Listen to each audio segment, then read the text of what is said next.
Hello বন্ধুরা, নমস্কার। আরও একটি নতুন ভিডিওতে তোমাদের স্বাগত জানাই। তোমরা সবাই খুব ভালো আছো আশা করি। আমিও খুব ভালো আছি। আজকের ভিডিওটা একটু অন্যরকম। তোমরা ভাবছো যে গঙ্গার পাড় থেকে আমি কী করছি। এখন হলো বিকেলবেলা, তো ছুটির দিন ছিল, আমরা ভাবলাম একটু ঘুরেই আসি। আমরা চলে গিয়েছিলাম সোদপুরে সাই বাবার মন্দিরে। এই সাই বাবার মন্দিরটি সোদপুর খড়দার বিটি রোডের কাছেই একদম। তো চলো বন্ধুরা, আমরা পৌঁছে গেছি এই মন্দিরে। মন্দিরটি খুব সুন্দর দেখতে।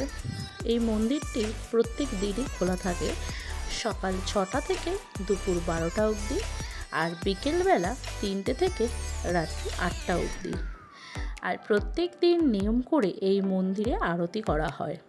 সকালবেলা হয় 6টার সময় আর 12টার সময়, আর বিকেলের দিকে হয় বিকেল 5:30 নাগাদ, আর সন্ধেবেলা 7:30 থেকে 8টা পর্যন্ত।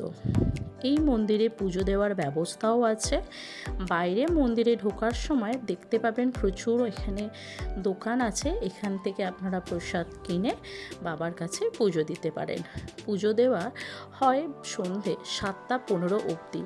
7টা 15-র পর এখানে আর পুজো নেওয়া হয় না। তো বন্ধুরা, যারা যারা এখনও ভাবছো এই মন্দিরে যাবে কিনা, তারা অবশ্যই যাও, ঘুরে আসো। আমাদের তো খুব ভালো লেগেছে এই মন্দিরটা। তোমরা যাও, ঘুরে আসো। আর ভিডিওটি কেমন লাগলো অবশ্যই জানাবে।